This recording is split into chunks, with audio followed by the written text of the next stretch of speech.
Assalamualaikum warahmatullahi wabarakatuh. A'udzu billahi minasy syaithanir rajim. Rabbi habli minadh shalihin. Fabasyarnahu bighulamin halim. فلما بلغ معه السعي قال يا بني إني أرى في المنام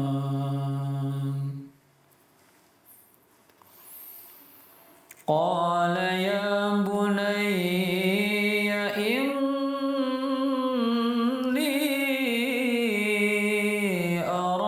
في المنام أني أذبحك فانظر ماذا ترى قال يا أبت افعل ما تؤمر ستجدني إن شاء الله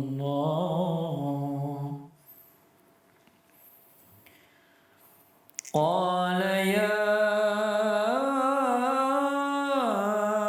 أبت افعل ما تؤمر ستجدني إن شاء الله من الصابرين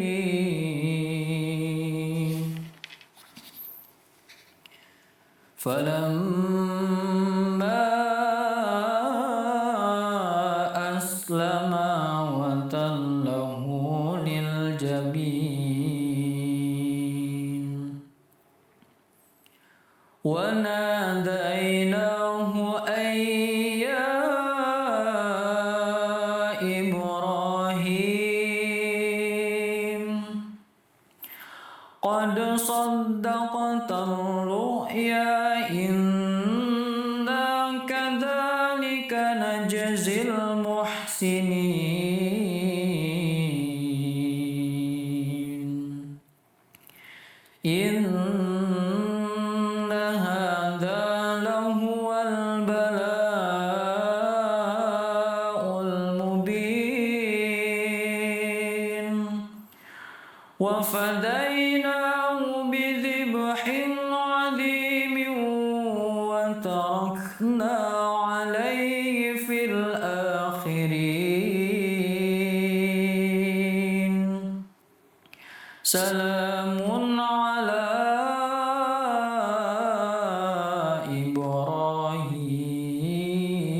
إبراهيم سلام على إبراهيم كذلك نجزي المحسنين إنه من عبادنا المؤمنين.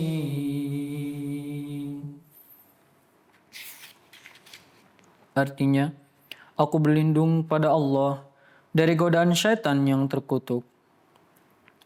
Dan ia berdoa, wahai Tuhanku, anugerahkanlah kepadaku anak-anak yang saleh.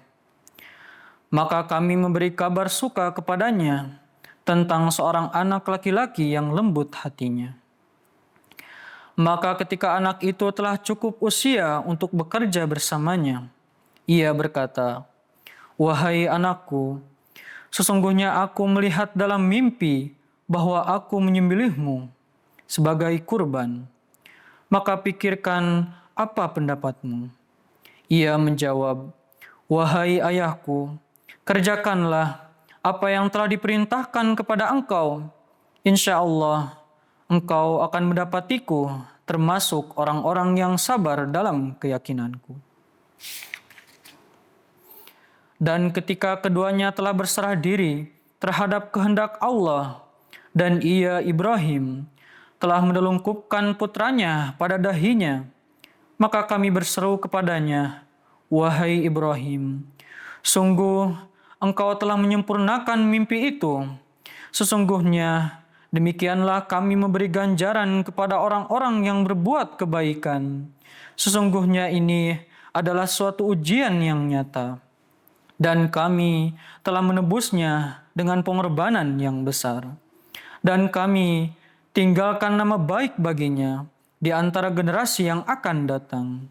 Salam sejahtera atas Ibrahim. Demikianlah kami memberi balasan kepada orang-orang yang berbuat kebaikan.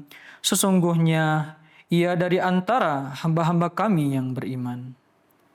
Demikian. Wassalamualaikum warahmatullahi wabarakatuh. पहुँचे जिधर गूंजे वही अल्लाह अकबर की सदा, अल्लाह अकबर की सदा, अल्लाह अकबर की सदा। ये कारवाने इश्क है।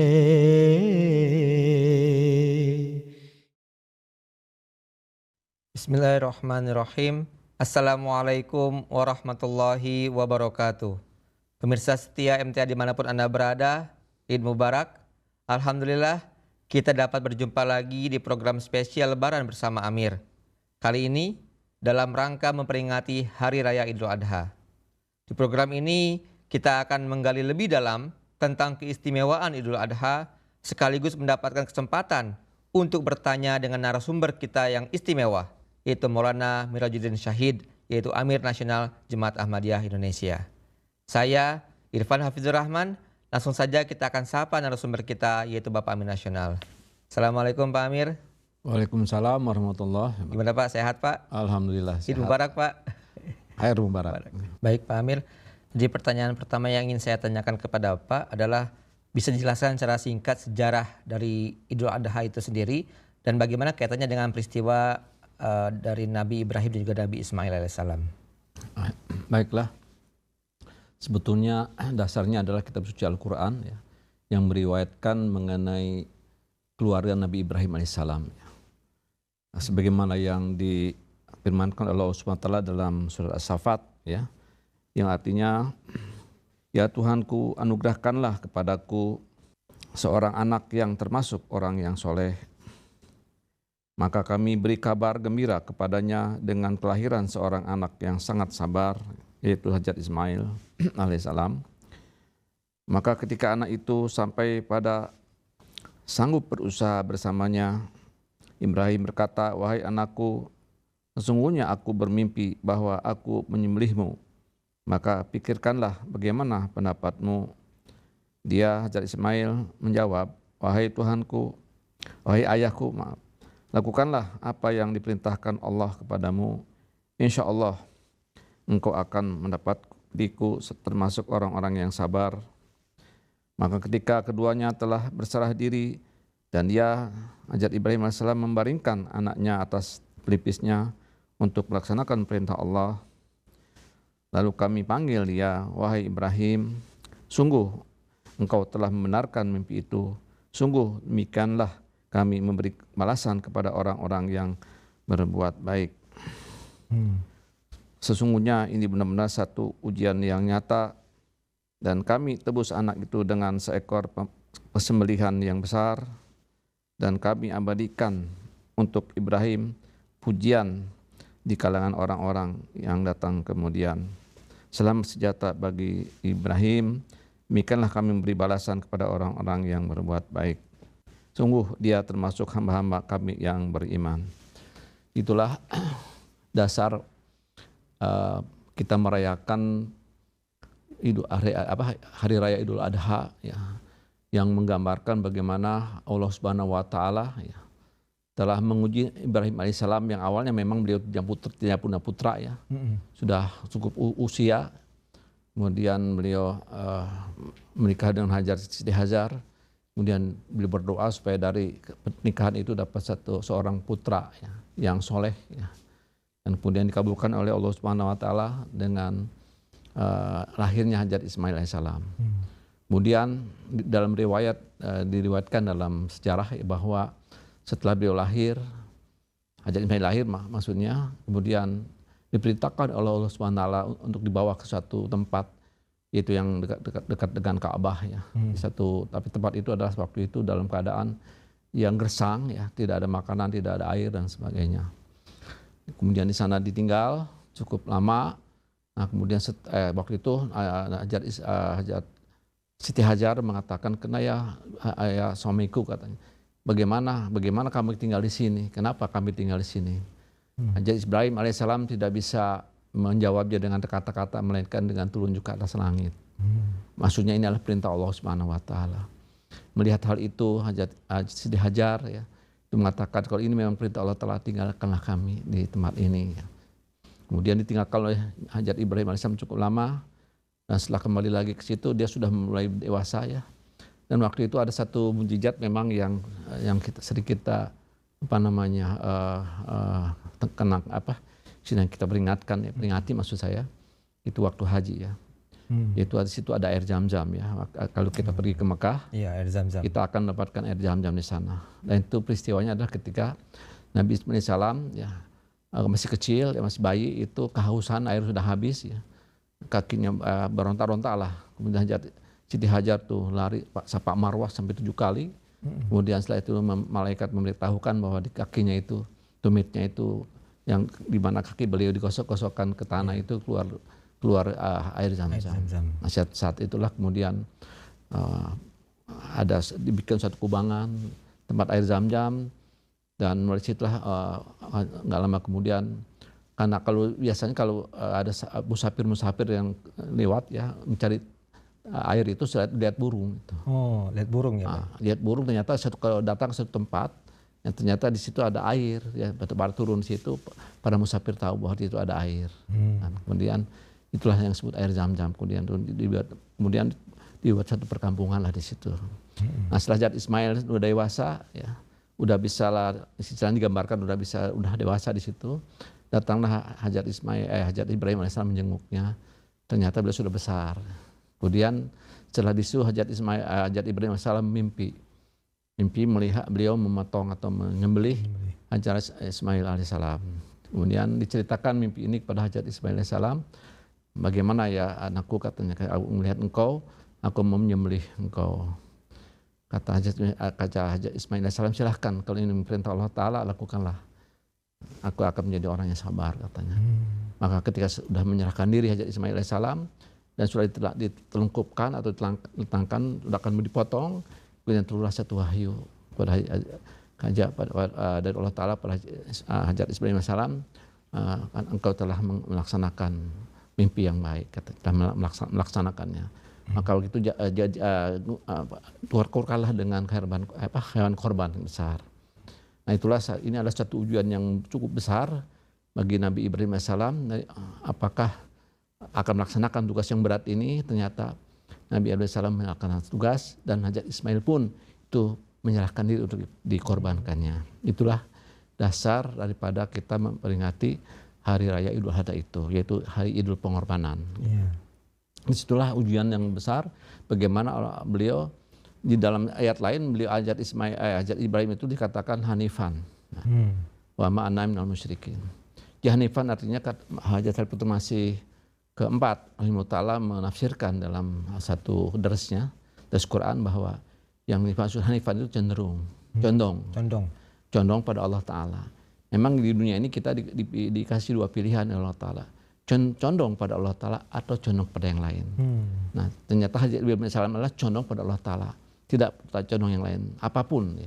Kalau sudah perintah Allah Ta'ala, ya udah laksanakan. Gitu. Tidak ragu lagi. Dengan penuh keikhlasan, dengan penuh ketakwaan. Itulah satu contoh pengorbanan yang luar biasa.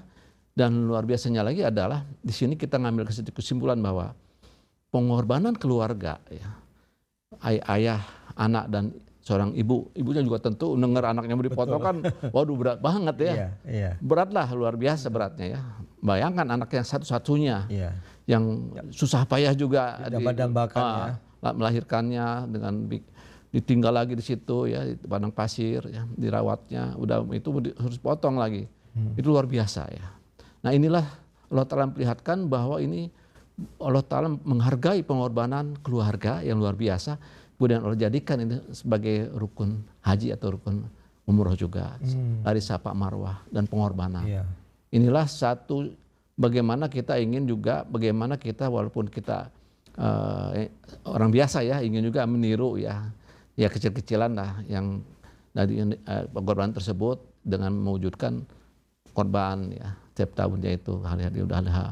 Kemudian kalau kita ke haji ke sana atau umroh kita Safa Marwah itu memperingati keluarga tersebut gitu. Itu sebetulnya dasarnya. Jadi Idul Adha itu adalah simbol pengorbanan yang dilakukan pengorbanan oleh ya, Hadrat keikhlasan Ibrahim, ya, Nabi Ibrahim keikhlasan, alaihissalam, ya. ya itu. Iya. Jadi itulah barangkali pelajaran bagi kita yang sangat besar ya. Bagaimana Allah Ta'ala tadi sekali lagi menghargai pengorbanan keluarga. Gitu. Iya. Pengorbanan orang tua seperti ayah, anaknya sendiri, kemudian istrinya juga. Iya. Atau seorang ibu ya. Nah, lalu Pak, apa yang membuat Idul Adha ini lebih istimewa ya, ataupun dibandingkan dengan hari raya lainnya? Kalau kita lihat ada satu tradisi, mungkin Bapak juga pernah cerita, kalau di Indonesia yang ramai itu adalah Idul Fitri. Tapi kalau di negeri timur itu yang ramai itu justru Idul Adha Pak ya. Apa yang membuat Idul Adha ini lebih istimewa mungkin? Ya, memang kalau di daerah di belahan bumi ini ada kalau Arab ke sana ya, ke Pakistan, India ya, kemudian dan daerah Arab khususnya memang yang besar itu Idul Adha. Idul Adha ya. Kalau di daerah timur ke sini ke arah ke Indonesia ya, ke Malaysia, beberapa negara Asia Tenggara ini itu adalah Idul Fitri. Ya. Sebetulnya sih sesuai dengan pendapat masing-masing ya, para tokoh atau ulama dulu itu. Tapi kalau kenapa itu lebih istimewa? Karena tadi bahwa itu pengorbanan, mengorbankan jiwa itu yang paling besar. Ya. Iya betul. Gitu. Apapun kita pasti yang paling besar itu adalah perjuangan agama ataupun perjuangan apapun itu adalah mengorbankan jiwa. Mengorbankan jiwa itu adalah paling besar. Maka disebut ini pengorbanan yang besar ya. Yang diuji ketakwaannya, diuji kesetiaannya pada Allah Subhanahu wa taala. Itu sebetulnya. Iya. Kemudian itu apa namanya? Keistimewaannya itu tadi ya. Khusus untuk pengorbanan ya. Pengorbanan itu. Iya, jadi yang pengorbanan yang dilakukan khususnya oleh tadi oleh Hadrat Ibrahim alaihissalam, Hadrat Ismail alaihissalam dan juga Hadrat Siti Hajar ya. Siti Hajar, betul. Ya. Nah, lalu Pak kalau lebih mendalam lagi tadi Bapak sampaikan mengenai bagaimana pengorbanan Allah Ta'ala menghargai pengorbanan juga keikhlasan yang dilakukan oleh keluarga tersebut Pak ya. Kira-kira apa yang bisa kita ambil maknanya Pak dari pengorbanan-pengorbanan yang beliau telah lakukan tersebut Pak? Iya. Sebelum saya menjelaskan situ ada satu sabda Hadrat Nabi Sallam demikian, hari raya sejati bukanlah dengan mengenakan pakaian baru, melainkan ketika seorang insan memperbaharui hubungannya dengan Allah dan bersedia berkorban di jalannya. Itu dalam Abujad ya. Itu sabda Hadrat Nabi Sallam memang diarahkan kepada pengorbanan dan apa namanya kesetiaan kepada Allah Ta'ala gitu. Kemudian Khalifatul Masih ke-5 Aidul Talul Aziz juga bersabda, Idul Adha adalah peringatan tahunan bagi setiap muslim untuk merenungkan sejauh mana ia siap berkorban demi agama dan mentaati perintah Allah. Jadi artinya bahwa apapun juga kalau ingin maju ya, semua sisi lah itu ada pengorbanan. Pengorbanan ya. Negara juga kita dalam kemerdekaan juga itu pengorbanan para pahlawan ya. Jiwanya banyak yang gugur, yang syahid. Agama juga sama ya. Zaman junjungan kita Nabi besar Muhammad SAW ternyata itu kemajuan agama itu karena dilandasi oleh banyak pengorbanan oleh para sahabat Rasulullah SAW. Gitu. Itulah diantara lain hikmah dari Idul Adha itu. Idul Adha ya. Ya.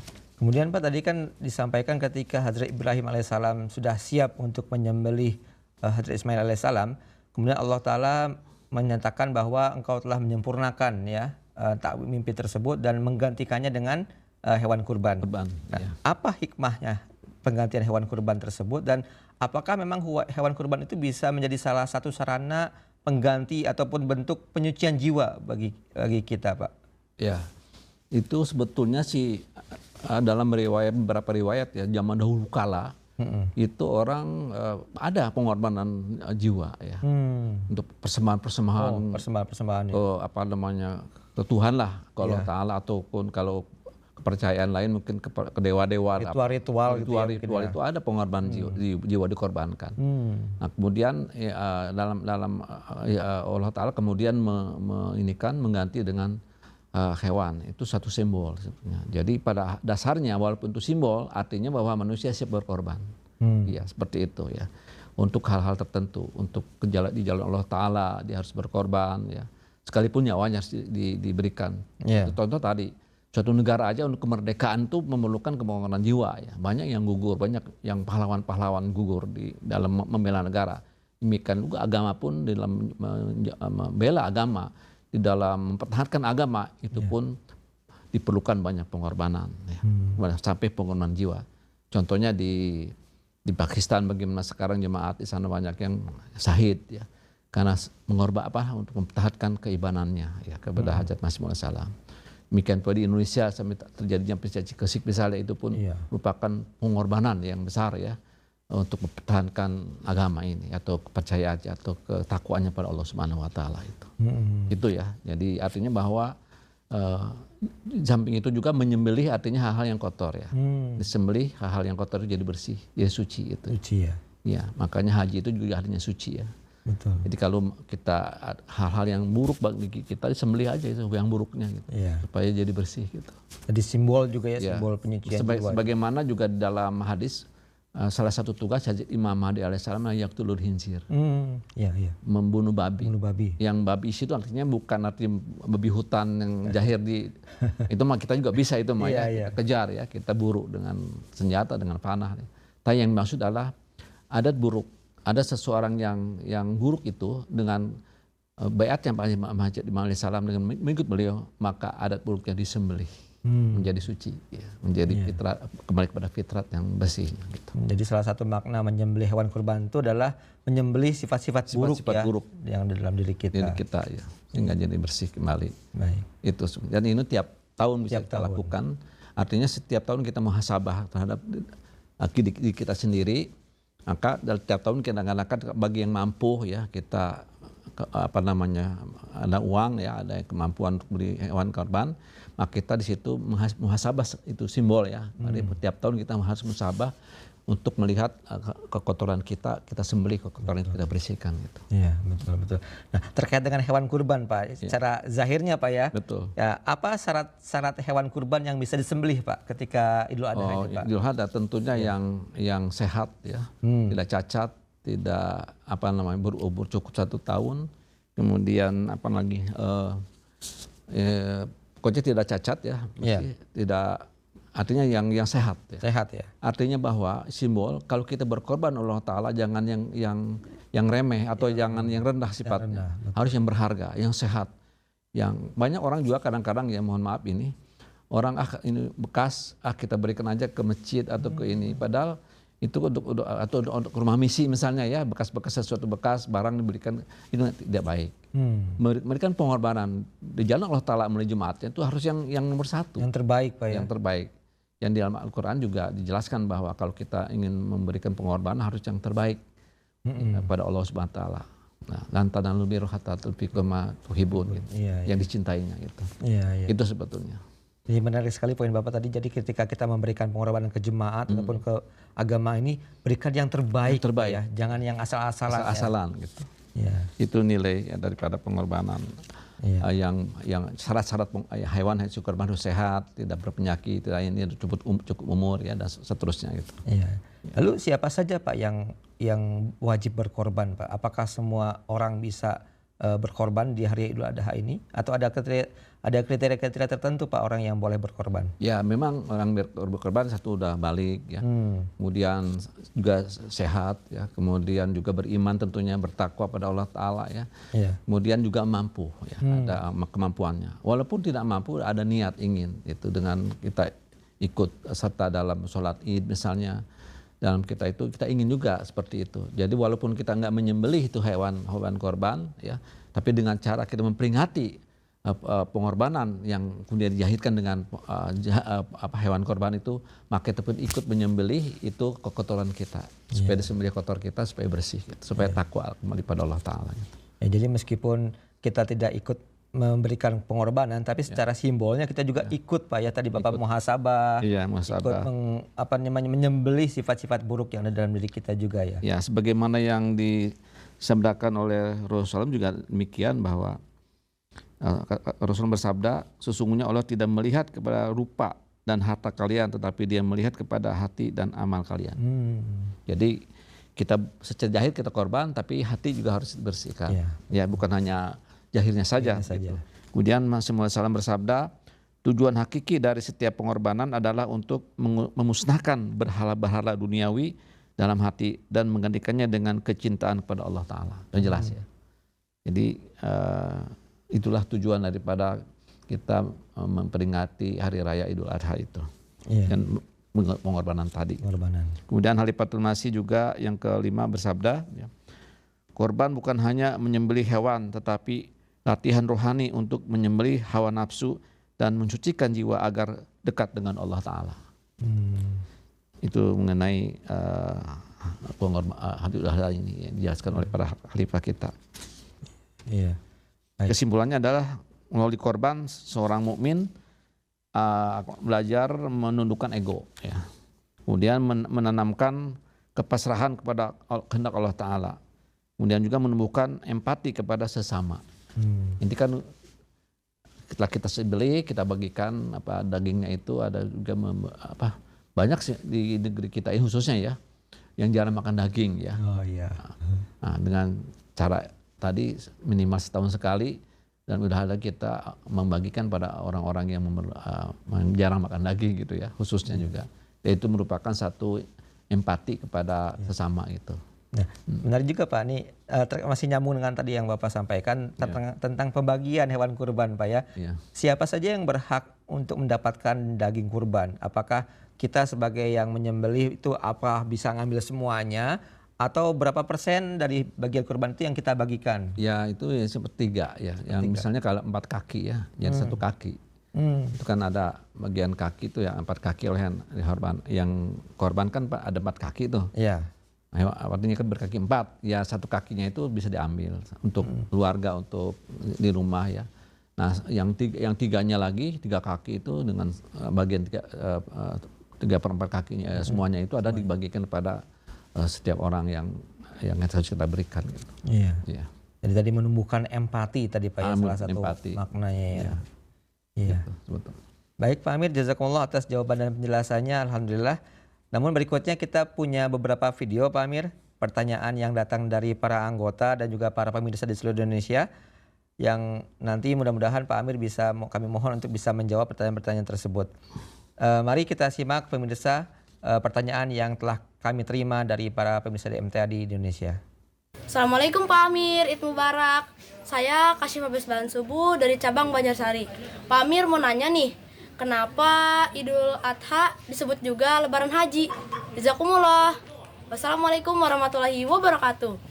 Waalaikumsalam warahmatullahi wabarakatuh. Dari Kasih Banjarsari, kenapa Idul Adha ini disebut dengan Lebaran Haji katanya Pak? Iya, karena sebetulnya Idul Adha yang disebut juga Lebaran Haji ya bertepatan dengan puncak ibadah haji, yaitu pada tanggal 10 Zulhijjah yang merupakan hari dimulainya penyembelihan hewan kurban setelah melaksanakan wukuf di Padang Arafah. Ya. Kemudian pada hari itu para jamaah haji yang sedang menunaikan ibadah haji melaksanakan ritual-ritual penting termasuk melempar jumroh dan menyembelih hewan kurban. Oleh karena itu Idul Adha juga disebut sebagai Lebaran Haji atau Hari Raya Haji yang menyatukan perayaan umat Islam yang sedang beribadah haji dengan umat yang melaksanakan korban. Jadi makanya disebut juga Lebaran Haji. Gitu. Jadi memang kaitannya sangat erat sekali Pak ya, Idul Adha dengan Lebaran Haji Pak ya. Iya, ini Al-Quran juga sudah mengisyaratkan ya. Ini dalam surat Al-Hajj ayat 34 artinya, dan bagi setiap umat telah kami syariatkan penyembelihan hewan kurban agar mereka menyebut nama Allah atas rezeki yang telah diberikannya kepada mereka. Rasulullah bersabda, haji adalah Idul Adha dan Idul Adha adalah Lebaran Haji. Itu dalam Sunan Abu Daud. Iya, iya. Jadi sekali lagi memang sangat tidak bisa dipisahkan Pak ya. Tidak pisahkan. Idul Adha dengan Lebaran Haji. Baik, jazakumullah Pak Amir. Kita lanjut ke pertanyaan berikutnya, silakan. Assalamualaikum warahmatullahi wabarakatuh. Pak Amir, saya Irfan Ahmad Ahnaf, asal cabang Kalimantan Tengah, tepatnya di cabang Pajuepat. Pak Amir, saya mau nanya, kenapa sebelum sholat Idul Adha kita tidak boleh makan? Apa maknanya? Bismillah, wassalamualaikum warahmatullahi wabarakatuh. Oh, waalaikumsalam. Dari Ahnaf cabang Pajuepat ya, Pajuepat Kalimantan Tengah ya. Katanya mengapa sebelum sholat Idul Adha ini kita tidak boleh makan? Nah, apa hikmahnya? Kalau Idul Fitri kita justru dianjurkan makan, Pak ya. Ini kalau Idul Adha kenapa kita tidak boleh makan dulu sebelum sholat Idul Adha? Ya, ya itu memang begitu. Kita udah setiap tahunnya melaksanakan ibadah sholat Idul Adha itu seperti itu. Sebelum sholat itu kita harus tidak makan dulu, ya dalam keadaan saum lah ya gitu kan. Nah setelahnya motong hewan baru kita makan ya. Iya. Maknanya adalah ya kita mengutamakan ibadah dan ketaatan pada Allah Taala terlebih dahulu ya, menunjukkan bahwa kita lebih mengutamakan pengorbanan dan ibadah daripada kenikmatan duniawi. Ini juga mengingatkan kita bahwa kurban dan rasa syukur pada Allah Ta'ala lebih penting daripada menikmati makanan. Jadi rasa syukurnya dulu yang dimunculkan, yang diutamakan. Ya, rasa kesetiaan kita pada Allah Ta'ala itu. Rasa cinta kita pada Allah Ta'ala diutamakan daripada cinta duniawi. Gitu kan. Ya, yang ini sebagaimana yang kita lihat dalam hadis ya, Rasulullah bersabda, pada hari Idul Fitri, makanlah terlebih dahulu sebelum sholat. Tetapi pada hari Idul Adha, makanlah setelah sholat dan penyembelihan korban. Hadis Tirmizi. Ini kata Rasulullah seperti itu. Jadi kesimpulannya adalah tidak makan sebelum sholat Idul Adha mengajarkan kita untuk menempatkan ibadah dan ketaatan kepada Allah lebih utama daripada kenikmatan duniawi dan juga sebagai bagian dari penyucian jiwa dan rasa syukur. Jadi menempatkan ketaatan pada Allah di puncak dulu ya dibandingkan dengan kenikmatan duniawi Pak ya. Ya betul. Ya. Baik, jazakumullah Pak Amir. Kita lanjut ke pertanyaan berikutnya dari pemirsa MTA di rumah. Ya, ada satu yang ketinggalan tadi saya ingin kemukakan juga. Silakan Pak. Supaya lebih mantap lagi mengenai tadi kenapa tidak makan itu kan.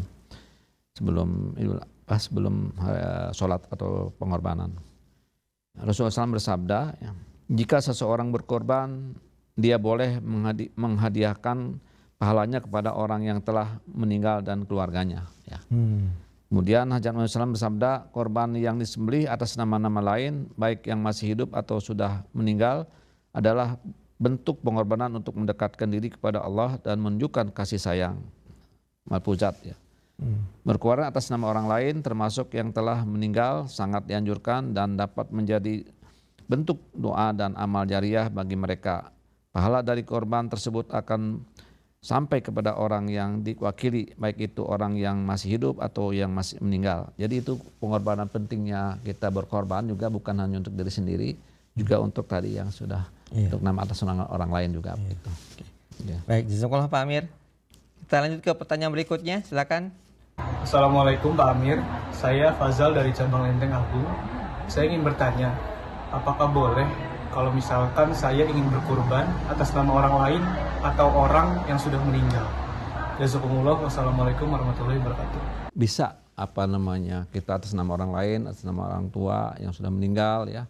Itu tadi sudah didapatkan oleh Rasul kita Nabi besar Muhammad SAW dan juga dijelaskan oleh Hajat Imam Mahdi alaihissalam, bahkan bisa untuk atas nama orang lain. Boleh Pak ya. Boleh dikat seperti itu. Iya. Baik, kita lanjut ke pertanyaan berikutnya, silakan. Assalamualaikum warahmatullahi wabarakatuh. Perkenalkan, nama saya Toha Ahmad dari cabang Purwokerto Utara. Saya ingin bertanya Pak Amir, apakah boleh kita berkurban tapi patungan? Contohnya kita beli sapi seperti itu, dan bagaimana aturannya? Ya, jazakumullah. Assalamualaikum warahmatullahi wabarakatuh. Ya memang ya. Itu binatang itu korban itu ada yang kecil ada yang besar ya. Iya betul. Ada sapi, ada kambing ya, atau unta gitu ya. Kalau di Indonesia kan nggak ada unta ya. Yang ada sapi. Sapi sama kambing. Ya, sapi itu dihitung-hitung itu 7 ya, untuk 7 bisa 7 orang. Bisa 7 orang. Bisa patungan 7 orang. Patungan 7 orang. Tapi kalau kambing 1. satu orang saja gitu. Iya. Jadi harga kambing dianggap 7 kambing lah satu sapi itu. Iya, iya. 7 orang bisa lakukan patungan seperti itu. Gitu sih. Kemudian sebagaimana yang disabdakan Hajat Imam Salam ya. Berkorban dalam bentuk patungan adalah cara yang baik untuk berbagi rezeki dan membangun rasa kebersamaan. Itu dalam Al-Fujat Hajat Imam Salam bersabda seperti itu. Jadi tadi sapi bisa patungan 7 orang Pak ya? Ya. Kalau kambing 1 orang saja. Ya, ini disabdakan juga oleh Rasulullah SAW seperti yang saya jelaskan. Beliau bersabda, kurban dengan unta atau sapi itu untuk 7 orang, maka masing-masing orang dalam patungan mendapat bagian. Itu sabda Rasulullah seperti itu. Iya. Baik, jazakallah Pak Amir. Kita lanjut ke pertanyaan berikutnya, silakan. Assalamualaikum warahmatullahi wabarakatuh. Perkenalkan, nama saya Sumaila dari cabang Ikatan Saudara. Izin bertanya Pak Amir, apa hukum menjual bagian dari hewan kurban seperti kulit dan tanduknya? Jazakumullah. Ya. Ya. Ini juga banyak pertanyaan ya. Iya. Saya juga waktu dulu saya lihat ini kulit sapi atau kulit kambing mau dikemanakan gitu kan. Iya, Apakah dijual oleh panitia, kemudian jadi dana panitia atau gimana itu. Iya. Nah, kemudian setelah saya pelajari bahwa hukum menjual bagian dari hewan kurban seperti kulit, tanduk atau bagian lainnya adalah dilarang dalam Islam. Bagian dari hewan kurban termasuk daging, kulit dan organ lainnya tidak boleh dijual atau diperdagangkan seperti kakinya misalnya, palanya misalnya. Iya. Tidak boleh diperjualbelikan gitu. Namun kulit hewan kurban boleh diberikan kepada orang lain sebagai sedekah atau diwakafkan, tetapi tidak boleh jadikan barang jual beli. Gitu. Rasulullah SAW bersabda, janganlah kalian menjual kulit korban, daging korban atau bagian lainnya. Ini dalam hadis Bukhari Muslim. Jadi Rasulullah juga melarangnya. Gitu. Iya. Jadi janganlah itu kulitnya apanya jual gitu. Saya dengar pernah ya, apakah terjadi di mana saya nggak ngerti. Karena itu panitia perlu dana ya untuk mengurusnya, maka itu dijualnya itu kulitnya ya dan lain-lain. Padahal itu tidak boleh. Itu harus disedekahkan ya, atau dibagikan. Jadi yang penting tidak boleh dijual belikan. Tidak boleh dijual belikan. Kalau untuk diberikan boleh, sedekahkan boleh. Iya, iya. Juga Hajat Islam bersabda, kurban adalah untuk mendekatkan diri kepada Allah, bukan untuk keuntungan materi. Sebaiknya bagi mereka yang berkorban, bagian kurban digunakan untuk bersedekah, bukan untuk diperjualbelikan. Al-Fujat. Nah itu yang disabdakan oleh Hajat Imam Salam. Baik, jazakallah Pak Amir. Kita lanjut ke pertanyaan berikutnya, silakan. Assalamualaikum warahmatullahi wabarakatuh. Perkenalkan, nama saya Asif Ahmad. Saya berasal dari cabang Banda Aceh. Pertanyaan saya, kapan waktu yang baik untuk menyembelih hewan kurban? Jazakumullah. Ya, baiklah. Dari Asifah Ahmad Pak ya. Iya, itu kan ada berapa hari itu ya Idul Adha itu. Kalau di Pakistan itu bisa 7 harian itu. 7 harian. Tapi pada umumnya sih ada yang hari pertama, ada yang hari kedua, ada yang hari ketiga itu nyembelih kambingnya itu kan. Sekarang baiklah kalau gitu saya akan jelaskan waktu yang paling baik untuk menyembelih hewan kurban adalah setelah salat Idul Adha pada tanggal 10 Zulhijjah. Dan selama 3 hari berikutnya yang disebut hari Tasyrik, yaitu pada tanggal 11, 12, dan 13 Zulhijjah. Jadi 3 hari boleh. itu bisa. Masih boleh ya? Boleh. Jadi hari pertama utamanya, kemudian bisa hari kedua, bisa hari ketiga. Iya. Itu mengenai setelah Idul Adha itu lebih baik ya. Kemudian hari Tasyrik, kenapa disebut hari Tasyrik ya? Di mana penyembelihan hewan kurban masih diperbolehkan, namun semakin cepat dilakukan semakin baik agar daging kurban dapat segera dibagikan kepada yang membutuhkan. Sebagaimana Al-Quran berfirman dalam surat Al-Hajj 6, dan sembelihlah kurbanmu setelah selesai salat. Itu artinya hari pertama lebih baik. Ya. Ya. Kemudian Rasulullah juga bersabda, barang siapa menyembelih kurban setelah salat Id, maka itu adalah kurban yang diterima. Ayat Bukhari ya. Jadi memang yang paling utama setelah sholat Id ya, utama itu. Utamanya. Itu jadi masih ramai ya kan, orang juga habis sholat Id masih kumpul-kumpul banyak dan agak meriah lah. Agak meriah. Gitu. Ya. Baik Pak Amir, kita masih ada pertanyaan dari pemirsa? Ya, ada satu lagi silakan. Assalamualaikum warahmatullahi wabarakatuh, Pak Amir.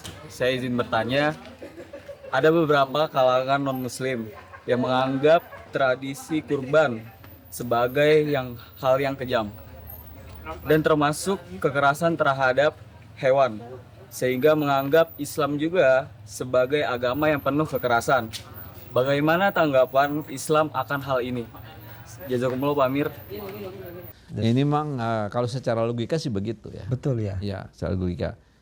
Jadi kalau misalkan hewan, ini sehari-hari aja. Ya. Kalau itu, kenapa kita makan daging itu di luar Idul Adha ya ini? Harus dipotong, disembelih. Karena kalau nggak disembelih itu darahnya itu banyak penyakit yang harus dikeluarkan. Ada penyakitnya, maka darah itu harus dikeluarkan. Ya, darah itu. Jadi darah itu dipotong artinya harus dikeluarkan.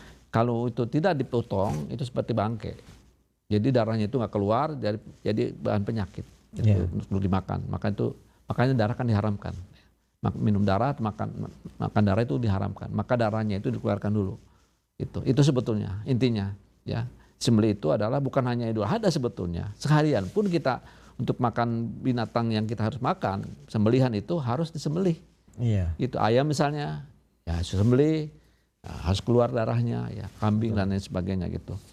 Nah, mengenai hal ini saya akan jelaskan bahwa Islam mengajarkan bahwa kurban bukanlah tindakan kekerasan terhadap hewan, tetapi merupakan ibadah yang penuh rahmat yang dilakukan dengan cara yang sangat dihormati dan penuh kasih sayang terhadap makhluk hidup. Islam memiliki aturan yang sangat ketat mengenai penyembelihan hewan yang bertujuan untuk mengurangi penderitaan hewan sebanyak mungkin. Beberapa penjelasan dalam perspektif Islam. 1. Penyembelihan dengan cara yang manusiawi. Dalam Islam, penyembelihan hewan harus dilakukan dengan cara yang cepat dan efisien, menggunakan alat yang sangat tajam agar hewan tidak merasakan penderitaan yang lama. Rasulullah SAW bersabda, sesungguhnya Allah mewajibkan berbuat baik dalam segala hal. Maka apabila kamu menyembelih sembelihan dengan cara yang baik, dan apabila kamu bunuhlah dengan cara yang baik. Dalam hadis Muslim harus tajam ya. Itu salah satu syarat supaya tidak menderita si hewan itu, gitu kan, yang dipotongnya. Kalau naruh itu kalau pisau sekaligus set. Sekali tebas ya. Nah, kalau onta itu kan pakai pedang tajam ya, berdiri si ontanya itu langsung dari bawah di ini set sekaligus. Gitu ya? Itu biar nggak terasa. Ya nggak terasa. Iya gitu. Kedua, hewan tidak disiksa sebetulnya hewan itu. Islam melarang segala bentuk penyiksaan terhadap hewan. Hewan harus diberi perlakuan baik selama hidupnya. Sebelum disembelih, hewan juga harus diberi air dan makanan yang cukup sebelum disembelih, dan tidak boleh disembelih dengan keadaan di depan hewan lainnya. Jadi jangan sekalian lapar dia. Kita taruh nih di halaman masjid atau di mana, itu nggak dikasih makan, jangan. Itu kasih makan dulu, gitu. Biar dia senang dulu lah, biar kenyang dulu apa dulu, gitu. Baru disembelih. Dan itu pun nggak boleh di hadapan hewan lain, terutama sapi. Di situ sapi kalau lihat darah itu akan ngamuk, apalagi banteng. Wah, akan ngamuk dia. Iya, betul. Itu melihat darah itu marah ya. Marah dia kalau lihat darah gitu. Jadi itu jangan sampai dia juga punya perasaan. Perasaan, betul. Dilihat bangsanya dipotong gitu ya. Dia akan ngamuk. Kemudian tujuan kurban adalah ibadah dan penghormatan pada Allah Ta'ala. Kurban adalah bentuk pengorbanan diri dan bukan sekedar penyembelihan hewan. Tujuan utama kurban adalah untuk mendekatkan diri pada Allah Ta'ala dengan cara berbagi rezeki kepada sesama, terutama kepada yang membutuhkan, serta mengingatkan pengorbanan Nabi Ibrahim alaihissalam dan Nabi Ismail alaihissalam. Itu sebagai tanda simbol peringatan ya, bahwa kita pun suatu saat memungkinkan untuk segala hal mendekatkan diri pada Allah Ta'ala itu perlu pengorbanan. Kadang-kadang dengan jiwa juga, kadang-kadang dengan harta, kadang-kadang dengan yang lainnya juga gitu. Itu pada dasarnya seperti itu. Korban sebagai sedekah ya. Setelah penyembelihan, daging korban dibagikan kepada fakir miskin, keluarga dan kerabat. Ini menjadikan korban sebagai bentuk sedekah dan berbagi kebahagiaan, bukan untuk menunjukkan kekerasan. Itu sih. Jadi tujuannya seperti itu, untuk berbagi, untuk kebahagiaan, untuk kemanusiaan, untuk kekerabatan, untuk persaudaraan, itu semua ke situ. Kemudian juga Al-Quran berfirman ya dalam surat Al-Hajj ayat 6, dan bagi setiap umat telah kami syariatkan penyembelihan hewan kurban agar mereka menyebut nama Allah atas rezeki yang telah diberikannya kepada mereka. Kemudian Rasulullah bersabda, barang siapa yang menyembelih dengan cara yang baik, maka itu adalah ibadah yang diterima oleh Allah Ta'ala. Hadis Muslim. Itulah hal-hal yang perlu kita perhatikan. Penyembelihan itu tidak sembarangan ya.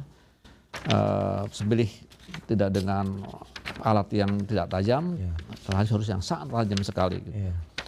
Kemudian Masih Ajat Masalah juga bersabda, kurban bukanlah ritual penyiksaan, tetapi bentuk penghormatan kepada Tuhan dengan cara berbagi dan memberi manfaat kepada makhluknya. Itu sabda Hajat Imam alaihissalam. Itulah barangkali yang kita ingin sampaikan mengenai perayaan Idul Adha. Baik Pak Amir, menarik sekali penjelasan yang Bapak sampaikan, cukup komprehensif, cukup detail dan lengkap.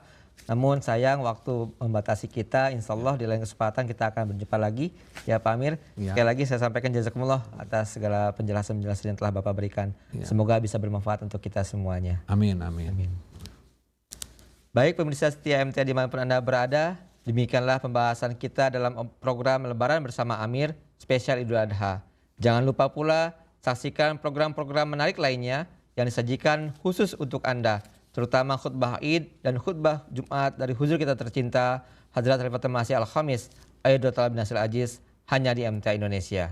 Kami juga ingin mengucapkan Id Mubarak, selamat Hari Raya Idul Adha 10 Zulhijjah 1446 Hijriah.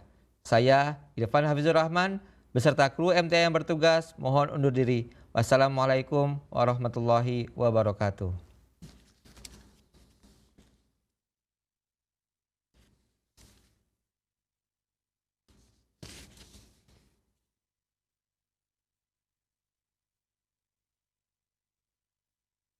पहुँचे जिधर गूंजे वही अल्लाह अकबर की सदा, अल्लाह अकबर की सदा, अल्लाह अकबर की सदा। ये